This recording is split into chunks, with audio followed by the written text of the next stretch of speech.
demander. Ça tourne pour nous à la caméra, Fabien, tu donnes un décompte quand tu veux, Fabien. Ben, je me retrouve encore dans les embrouilles avec Fred. Fredo, donne ton regard, voilà, ça c'est pas mal. Et il a besoin d'un petit Daniel pour lui donner un coup de main. Super, tout bien mieux, non sous-saille. Hein?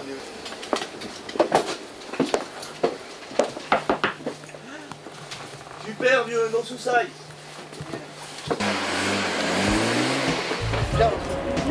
Voilà. Ah, même ça y était pas sur la première. Lui, il fixe le truc, il sort. Attention, police de Marseille. Tout va bien, police de Marseille, on reste calme. Fred, ouais. Tac. Vroom, vroom, je démarre. Ça tourne.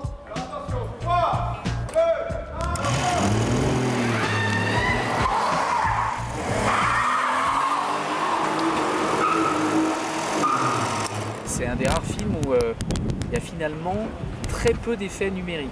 Très très peu. On a tout fait en réel. Enfin, la majorité des choses sont faites en réel. Il y a quelques trucages, c'est vrai, mais la majorité, c'est sur le plateau. Il y a un missile qui me regarde dans les yeux, c'est normal? Ah, je comprends. Action!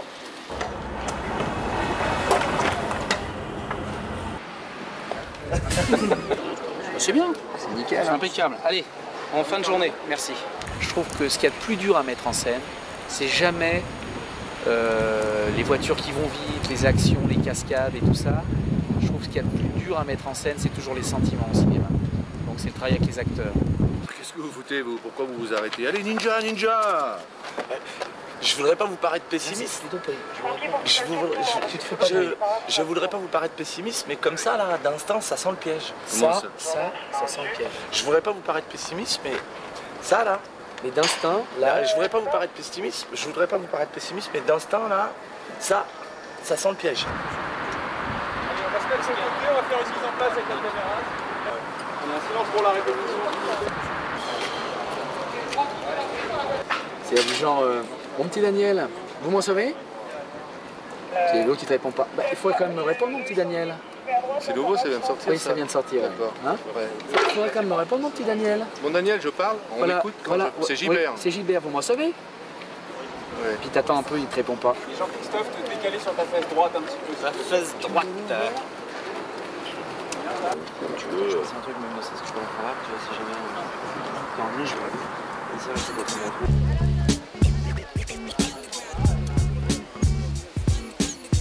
Déjà le premier, j'avais mal à la tête quand il montait dans la voiture. Alors celui-là, t'as mal partout. Il y a plus de spectacle, il est plus drôle et il va plus vite.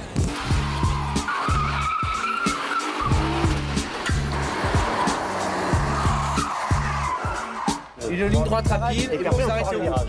Et après, je ravance ma caméra et vous ferez le virage.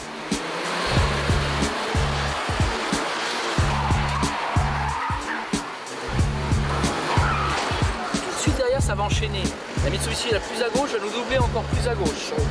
La deuxième va aller derrière. On reste sur la voie comme tout à l'heure. Et nous on reste sur la voie comme tout à l'heure et on va voir la troisième arriver à hauteur du camion, à la distance à laquelle. Ok ?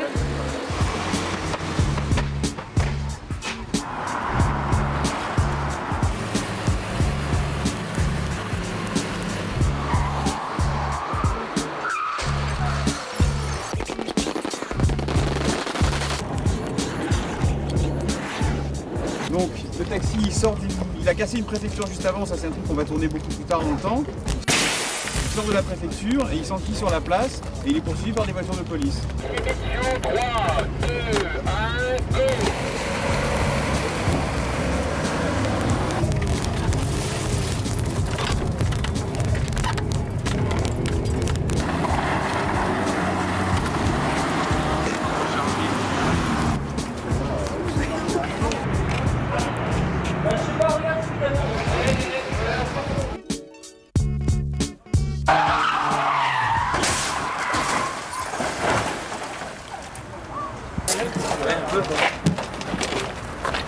Il a tout traversé. Tu savais.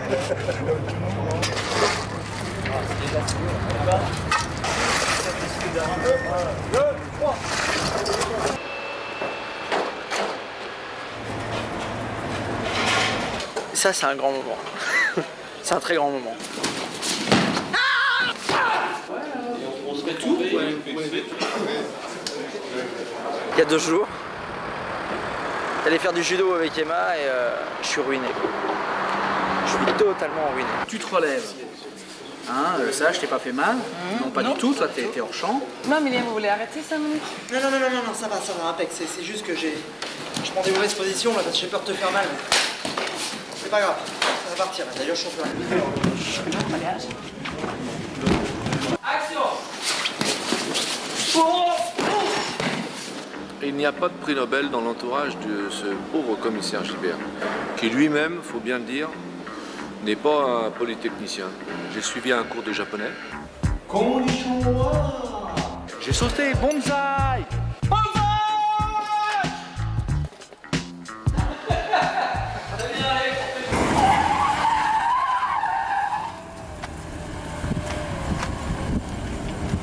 Ce commissaire Gibert, il a des traits de caractère que j'ai un peu moins. Un peu distrait. Il prépare très minutieusement toutes ses opérations. Il s'est imbibé de l'affaire avec une telle bonne volonté qu'il déconnecte un petit peu. Et du coup, ça le rend quand même très sympathique. Une fois de plus, je n'étais rien sans lui. Rien sans lui. Ouais, Et rien. Rien. Une fois de plus, je ne fais rien sans toi, frère.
Ça veut dire bonjour en japonais. Et à partir d'aujourd'hui, vous avez intérêt à vous en souvenir parce que dans moins d'une heure, ici, dans notre bonne ville de Marseille, nous allons recevoir le ministre japonais de la Défense. Alors j'ai mis au point une opération minutieuse que je vais vous exposer maintenant. Et cette opération, je l'ai baptisée l'opération Ninja.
Alors les petits pélés?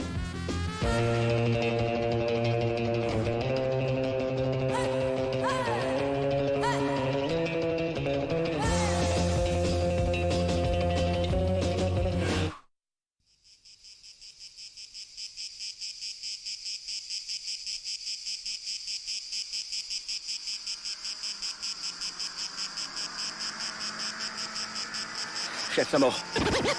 Oh putain, c'est du gros ça.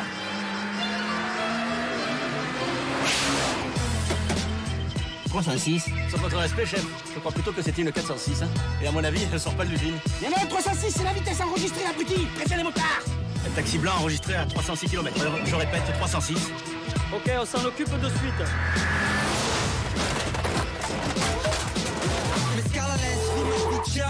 tire pas la laisse. Pas la laisse, c'est nouveau, je te jette la balle à l'aise. Les gars savent depuis belle lurette, on est bien balle à l'aise. Là, nous sommes à Marseille pour l'avant-première. Est-ce qu'il est important pour vous que cette avant-première, justement, se situe à Marseille? Ouais, c'est bien. Marseille, ils nous ont donné la chance de venir chez eux pour le premier parce que il y avait des soucis à Paris et il y avait des grandes manifestations et on n'a pas pu tourner à Paris. Donc Marseille nous a ouvert ses portes. Et c'était bien ça n'a jamais été fait dans le cinéma français. De donner l'avant-première, on tourne au Havre, l'avant-première est à Paris. Et là, on tourne à Marseille, on donne l'avant-première aux Marseillais pour les remercier de leur accueil et puis du souk qu'on leur a foutu. Et justement, vous avez l'impression d'être un véritable porte-drapeau de la ville aujourd'hui? Non. Si c'est comme ça qu'ils le ressentent eux, moi je me le sens pas du tout. Comme le porte-drapeau des banlieues ou des Maghrébins, pas du tout. Je suis Sami Nassiri, je fais ma route et je fais en sorte que ce que je veux, c'est que les miens respirent. Alors justement, là c'est le deuxième numéro de Taxi, mais je ne sais pas si on peut l'appeler comme ça. Je ne sais pas si c'est une suite, c'est pas une suite. Non, c'est une nouvelle enquête, comme dans L'Arme Fatale. Chaque fois, c'est des enquêtes différentes, avec des nouveaux voleurs, des nouvelles poursuites, des nouveaux comédiens. Alors qu'est-ce qui se passe, justement? Eh ben, ça va plus vite. Le taxi est beaucoup plus modifié, c'est James Bond. Il y a des nouveaux personnages, il y a des clins d'œil du premier. Ça va plus vite. Il y a eu un nouveau budget et on voit que je dis ça depuis tout à l'heure aux interviews parce que j'y ai repensé, c'est quelqu'un qui m'a dit ça tout à l'heure et il a raison. On s'aperçoit que vraiment l'argent n'a pas été... Il y a des films, des fois on se dit... Mais ils ont eu tant de budget, mais où ils ont mis l'argent? Dans quoi? Dans les fauteuils, dans les pneus des voitures, dans les valves. Et là, on voit vraiment que l'argent a été utilisé pour les biens du film et pour que le spectateur se régale, quoi. Alors justement, une petite question. Combien de voitures a été cassées? Je ne sais pas si vous le savez. Un paquet. Mais rien que les voitures de police sur le pont de Bir Hakeim, il y en a eu facile 30. Et après, bon, il y a toutes les autres. Des 406, il y en avait 12, donc 2 fois plus que sur le premier. Ils ont fait préparer des voitures japonaises spécialement pour le film, qui ne sont pas encore sorties dans le commerce, gonflées. Non, il y a de casse, il y en a eu un paquet. Est-ce que vous avez la sensation que votre personnage a évolué de Taxi 1 à Taxi 2? Ouais. Il a vieilli comme moi j'ai vieilli. Dans la vie. On a mûri depuis Taxi 1 à Taxi 2, on a tourné beaucoup, Fred, moi, les autres.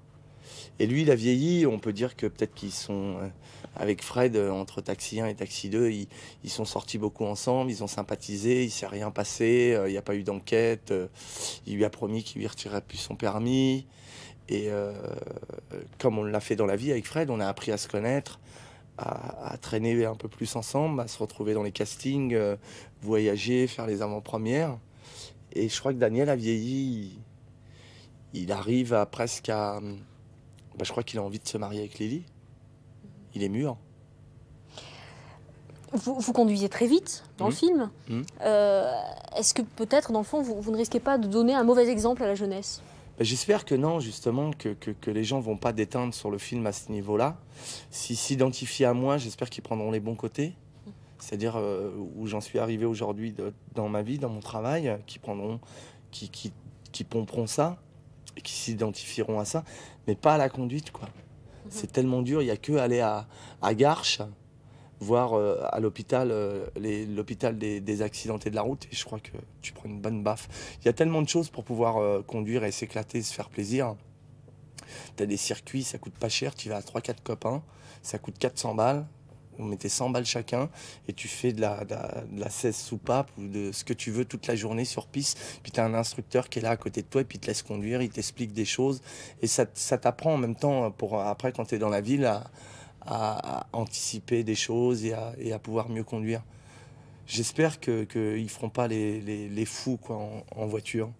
Mais bon, ça va, quoi. On a eu des films des films anciens de Melville, de Lautner, tout ça, où il y a des braquages et tout ça. Et c'est pas pour ça qu'il y avait plus de voleurs. On a eu des films de cow-boys et d'indiens. C'est pas pour ça que dans Paris, on avait des cow-boys et des indiens à cheval. Non, c'est sûr qu'il y a toujours une minorité qui s'identifie. Mais j'espère qu'ils passeront pas les bornes, quoi. Je le souhaite. Est-ce que vous êtes fier d'avoir tourné ce film? Ouais, très fier. Très fier. Quel est votre sentiment à vous? Vous préférez Taxi 1 ou Taxi 2? Mais j'aime pas dire je préfère. C'est que si je dis je préfère Taxi 2, ça veut dire que j'aime pas Taxi 1. Non, je crois que c'est un prolongement. C'est un prolongement de la vie. Donc ça s'est épanoui, ça a évolué. Donc ça a gagné en subtilité, en plein de choses, mais c'est bien quand les choses vont dans ce sens-là. Alors pensez-vous justement qu'Emilien a évolué? Ah oui.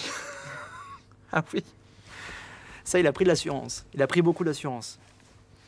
Il est pas plus efficace. Il n'a pas gagné en efficacité. Il a gagné en assurance. Et il est encore plus têtu. Enfin, têtu, il veut toujours réussir les choses. Ça, c'est plus fort que lui. Malheureusement, ça ne suit pas toujours. Là, dans Taxi 2, Emilien est très amoureux et il est payé en retour. Et il est payé en retour. On va pas tout dévoiler comme ça, tout de suite, aussi sec. Ouais, il est payé en retour, effectivement. C'est normal, surtout après ce qu'il subit au début. C'est toujours un donné pour un rendu. Hein, parce qu'il y a un moment quand même où il y a un moment où il est maltraité. Comment expliquez-vous que ces deux personnages, Daniel et Emilien, qui dans le fond ne se ressemblent pas, puissent s'entendre comme ça? Non, c'est ça. Il y a un vrai respect entre ces deux personnages. Ils savent qu'ils sont pas pareils. Et c'est ce qui fait vraiment c'est ce qui fait l'unité entre les deux. Il y en a un qui est admiratif. Donc Emilien est très admiratif de la force de son partenaire, de Daniel, de savoir qu'il assure dans tout ce qu'il fait. En plus, il en a besoin. Et Daniel, lui, est touché par la naïveté de son pote. Il est vraiment touché par ça. Il s'aperçoit que c'est pas juste un mec qui veut... c'est pas quelqu'un d'intérêt. Il a bien vu qu'il n'y avait pas juste un intérêt. Il s'est pas juste... Emilien ne s'est pas juste servi de Daniel. Et ça, il le comprend. Il comprend que c'est un mec qui avait besoin d'aide. Qui a besoin d'aide parce que lui aussi avait envie d'entreprendre. Et c'est ça leur union, leur force. Est-ce que vous avez conscience du fait que vous séduisez les femmes dans ce rôle? Ah ben non, ça c'est les choses qui me dépassent. Hein. Ça c'est les choses qui me dépassent totalement. C'est comme quand on me dit vous êtes drôle. C'est vrai? Moi je m'en rends pas compte. Je m'en rends pas compte. Surtout que ce personnage est en plus tellement très sincère. Tout ce qu'il fait, il est soupolé. D'ailleurs, je le dis toujours, mais si on rigolait devant lui de tout ce qui lui arrive, il le prendrait super mal. Et d'ailleurs, quand on regarde bien, on rigole jamais devant lui. On rigole toujours à côté. Et donc ça, j'en suis très flatté, mais presque gêné. Même. Est-ce que vous avez été content de retrouver toute l'équipe du film pour ce Taxi 2? Ah bah oui, bien sûr. Ah oui, c'est comme tout ça, c'est un film, vous le faites pas tout seul. Hein. On sait qu'on est tous là pour se servir. C'est vraiment un film d'équipe. On vient d'interviewer Emma. Et elle nous a dit que vous l'aviez beaucoup aidée pour l'accent français ou des choses comme ça. Oui, non, c'est vrai qu'on... Et d'ailleurs, c'est incroyable. Il y a eu des... Pareil, on parle entre ce qu'elle fait là, dans le premier où elle maîtrisait pas bien le français. Mais pas bien du tout. C'est vrai que c'est pas une langue qui est évidente. Où elle s'en est sortie, mais haut la main. Et là... tout d'un coup, c'était évident, mais moi, je n'ai pas eu besoin beaucoup de l'aider. Elle avait envie, elle avait une vraie volonté ça l'amuse de faire ça. En plus, ça l'amuse vraiment. À la base, c'est pas son métier, elle n'est pas comédienne, un truc, et c'est vraiment. Elle fait ça d'une façon très ludique.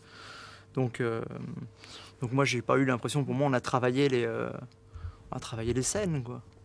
Donc, Alors ici, pour l'avant-première, on est à Marseille. Est-ce qu'il était important que cette avant-première sorte à Marseille? Ah oui. On l'a fait la première fois, il n'y a pas de raison qu'on ne le fasse pas la deuxième fois. Merci, c'est bon, on a eu ce qu'on voulait, on n'a plus besoin de vous. C'était même pas, en plus, c'est même pas un besoin. C'est vrai qu'on a pris quand même pas mal à la ville. Déjà, quand on vient tourner, quand on tourne dans un endroit, on met pas mal le bordel. Donc c'était vraiment un cadeau qui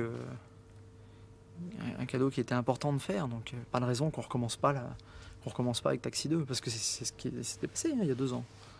Quand même, c'est la moindre des choses. Alors en gros, qui êtes-vous dans le film?